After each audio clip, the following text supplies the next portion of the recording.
Kita diperintahkan oleh Allah dan Rasul-Nya untuk berlindung diri kepada Allah dari orang-orang dengki, iri, sebagaimana diperintahkannya berlindung diri dari setan. Apakah seberbahayanya orang dengki sehingga disamakan dengan setan? Kami akan menceritakan sebuah kisah tentang hasud di video kali ini. Tapi sebelum melanjutkan, jangan lupa like, komen, subscribe, dan bunyikan loncengnya agar kami bisa istiqomah menyajikan konten-konten agama yang bermanfaat.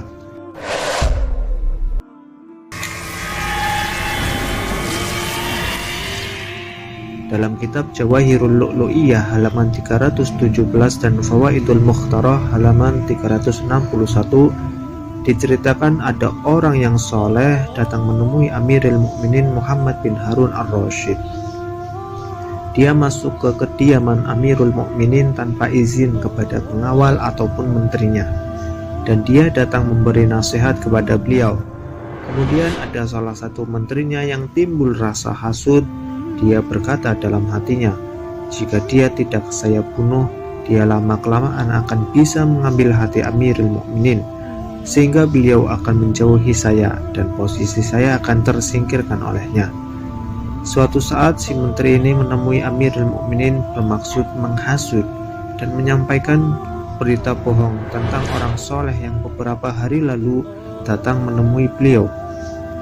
Si menteri ini mengatakan, wahai Amirul Mukminin, laki-laki yang dulu pernah datang dan menemui engkau dulu, dia mengatakan kepada penduduk kota bahwa mulut engkau bau dan menyuruh mereka jika ketemu engkau supaya menutup hidungnya agar tidak mencium bau mulut.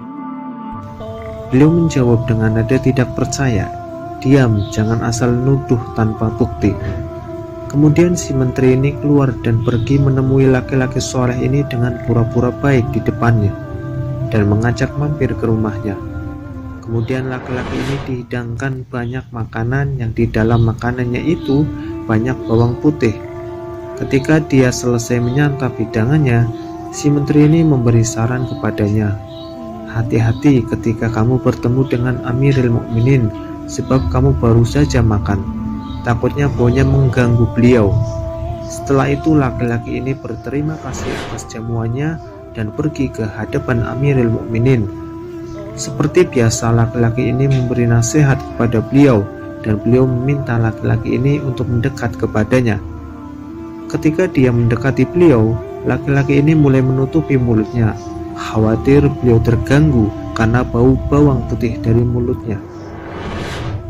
Lalu dalam hatinya Amirul Mukminin berkata, benar apa yang dikatakan oleh menteri itu.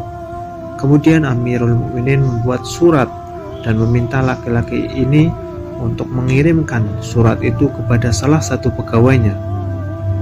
Di surat itu tertulis, jika pembawa surat ini menemuimu, maka bunuhlah dia. Tatkala laki-laki ini pergi dan membawa surat yang akan dikirimkan kepada salah satu pegawai kerajaan, tiba-tiba di gerbang pintu bertemu dengan si menteri dan menanyainya, apa yang kau bawa itu? Dia menjawab, oh, ini adalah surat dari raja untuk saya kirimkan kepada pegawai beliau. Lalu si menteri menyangka bahwa dia akan mendapatkan banyak imbalan dari Amirul Mukminin karena telah berhasil memfitnah laki-laki ini. Akhirnya si menteri ini menawarkan dirinya untuk mengirimkan surat itu dan memberi 2000 dinar, dan si laki-laki ini pun akhirnya memberikan surat itu kepadanya. Kemudian dengan hati senang si menteri mendatangi pegawai yang dituju pada surat itu dan bertemu dengannya. Surat itu mulai dibuka dan dibaca oleh pegawai dan mengatakan kepada si menteri, sesungguhnya di dalam surat ini saya diperintahkan untuk membunuhmu. Kaget dan tidak percaya, si menteri ini berkata, sungguh surat ini isinya bukan untukku. Tunggu dulu, saya akan kembali menemui raja, mungkin ada kekeliruan. Tetapi si pegawai ini berkata, tidak ada kekeliruan pada tulisan raja. Akhirnya dibunuhlah menteri ini. Selang beberapa hari setelah kejadian itu, beliau Amirul Mukminin menyinggung tentang laki-laki soleh itu kepada pegawai dan pengawal lainnya dan menanyai kabar tentang si menteri. Kemudian dikabarkan laki-laki itu masih hidup. Beliau kaget mendengar hal itu dan segera mendatangi rumahnya. Dan laki-laki ini kemudian menceritakan semua kejadian bahwa ketika saya disuruh engkau untuk membawakan surat tempo lalu, saya bertemu dengan si menteri dan dia menawarkan dirinya untuk mengantarkan surat itu. Amirul Mukminin berkata kepada laki-laki itu, katanya dia bahwa mulutku bau. Dia pun kaget dan menjawab, maaf Raja, tidak mungkin saya mengatakan seperti itu. Beliau bertanya lagi, terus kenapa waktu itu kamu menutup mulutmu ketika saya suruh mendekat?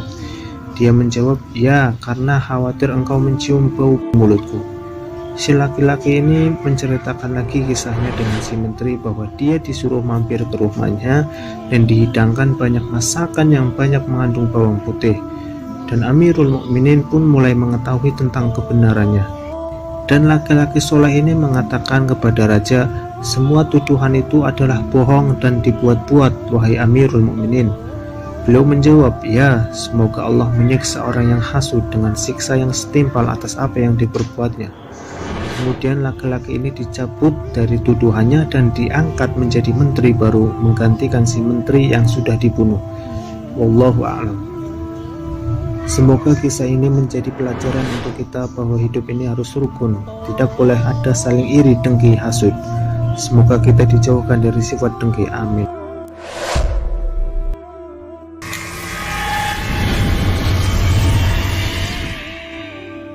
Jangan lupa share video singkat ini kepada saudara-saudara kita, sebagaimana potongan sabda Rasulullah Shallallahu Alaihi Wasallam, "Ballighu anni walau ayah al-hadits."